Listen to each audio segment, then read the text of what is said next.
Selamat pagi. Shalom. Bapak, Ibu, dan anak-anakku sebagai pendengar Morning Call dimanapun berada. Sekarang kita mendengarkan renungan firman Tuhan di hari Selasa 13 Februari 2024. Perkenalkan saya, Pendeta Richard Agung Sucahyono, STH MSI, sebagai Ketua Majelis Jemaat GPIB Jemaat Bukit Sion Balikpapan, Kalimantan Timur. Bapak, Ibu, dan anak-anakku, mari kita berdoa. Ya Tuhan, kami sekarang membaca, dan merenungkan firman Tuhan. Bimbing kami oleh Roh Kudus, agar renungan firman Tuhan di pagi hari ini membawa berkat bagi kami dan membawa berkat bagi sesama saudara kami. Amin. Pembacaan firman Tuhan di Minggu Transfigurasi adalah dibaca dari Alkitab, Injil Matius pasal 18 ayat 6 hingga 11 yang mengatakan demikian. Siapa yang menyesatkan orang? Tetapi barang siapa menyesatkan salah satu dari anak-anak kecil ini yang percaya kepadaku, lebih baik baginya jika sebuah batu kilangan diikatkan pada lehernya, lalu ia ditenggelamkan ke dalam laut. Celakalah dunia dengan segala penyesatannya. Memang penyesatan harus ada, tetapi celakalah orang yang mengadakannya. Jika tanganmu atau kakimu menyesatkan engkau, penggalah dan buanglah itu, karena lebih baik bagimu masuk ke dalam hidup dengan tangan kudung atau timpang daripada dengan utuh kedua tangan dan kedua kakimu dicampakkan ke dalam api kekal. Dan jika matamu menyesatkan engkau, cungkilah dan buanglah itu, karena lebih baik bagimu masuk ke dalam hidup dengan bermata satu daripada dicampakkan ke dalam api neraka dengan bermata dua. Ingatlah, jangan menganggap rendah seorang dari anak-anak kecil ini, karena aku berkata kepadamu, ada malaikat mereka di surga yang selalu memandang wajah Bapakku yang di surga. Karena Anak Manusia datang untuk menyelamatkan yang hilang. Demikian firman Tuhan. Bapak, Ibu, dan anak-anakku, tema renungan firman Tuhan di pagi hari ini ialah di era digital, kerajaan Allah tetap peduli dengan orang berdosa. Bapak, Ibu, dan anak-anakku di dalam Tuhan, bagi Matius bahwa Kristus akan murka jika ada orang yang sengaja merusak kerohanian anak-anak. Dan berikut bagi Matius bahwa Kristus menggunakan istilah anak-anak adalah sebagai penampakan dari anak-anak yang polos. Di sini kata polos digunakan oleh Matius dalam kerangka menjelaskan bahwa anak-anak menaruh rasa percaya pada Kristus.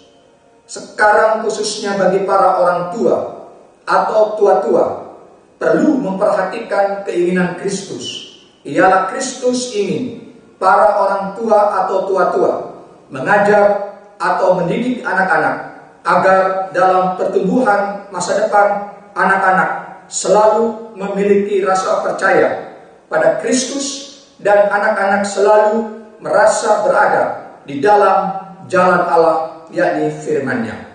Bapak, Ibu, dan anak-anakku di dalam Tuhan, firman Allah selalu memberi perlindungan pada anak-anak terhadap pengaruh atas orang-orang yang tidak percaya pada Kristus. Dalam hal ini, bahwa para orang tua atau tua-tua haruslah menanamkan anak-anak yang selalu berhati-hati jika anak-anak dipengaruhi oleh pikiran-pikiran yang tidak memberi didikan rohani atau tidak memberi ajaran kerohanian yang seturut dengan Kristus atau seturut dengan firman-Nya. Bapak, Ibu, dan anak-anakku di dalam Tuhan, sebagaimana naskah renungan di sini, kalau Kristus mengingatkan bahwa orang yang menyesatkan orang lain, khususnya menyesatkan anak-anak, maka akan menghadapi murka Kristus. Karena penyesatan akan menyebabkan bahwa orang akan berbuat dosa di depan orang lain dan di depan Kristus. Oleh karena itu, bahwa misalnya hidup di era digital sangatlah terbuka luas bagi anak-anak untuk jatuh dalam dosa, yakni semata atas pengaruh hiburan duniawi melalui dunia digital yang dianggap jahat dan menyesatkan. Bapak, Ibu, dan anak-anakku di dalam Tuhan, namun Kristus sebagai rupa kedatangan kerajaan Allah di bumi sesungguhnya telah membuka pintu selebar mungkin bagi orang-orang yang ingin memiliki hidup percaya dan hidup saleh, yaitu hidup melalui cara membuang segala sesuatu yang dapat menggoda atas pengaruh era digital.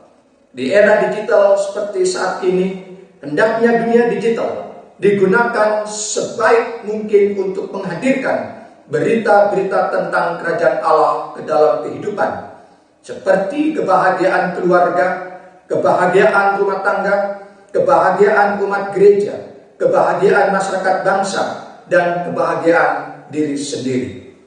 Bapak, Ibu, dan anak-anakku di dalam Tuhan, kehadiran kerajaan Allah selalu ditandai oleh adanya sikap hidup yang menaruh perhatian, menaruh kasih, terlebih menaruh percaya pada Kristus Tuhan. Demikian Kristus Tuhan yang mempunyai kerajaan Allah selalu memelihara umatnya, serentak memberkati umatnya. Amin. Bapak, Ibu, dan anak-anakku, mari berdoa. Penuh syukur dan terima kasih kami panjatkan padamu Kristus atas sapaan firman Tuhan, bahwa melalui sapaan firman Tuhan sesungguhnya telah mengajar atau mendidik kami dan anak-anak kami untuk menjadi orang-orang yang percaya padamu. Sungguh firman-Mu telah menjadikan kami sekalian untuk hidup di dalam kepercayaan yang sejati hanya padamu. Dan sesungguhnya Kristus, bahwa kami adalah orang-orang berdosa yang butuh perhatian dan pemeliharaan, agar kami tidak memiliki rasa salah dan berdosa padamu. Oleh sebab itu, izinkan kami ya Kristus untuk menyatakan hidup yang percaya padamu, bahwa Engkau adalah Kristus Tuhan bagi kami. Kini di pagi hari ini kami hendak memulai kegiatan atau aktivitas atas hidup yang Engkau Kristus beri. Maka lindungi kami dari segala pengaruh atau godaan dunia digital yang jahat dan dunia digital yang bisa saja dapat membuat hidup ini bersalah dan berdosa padamu.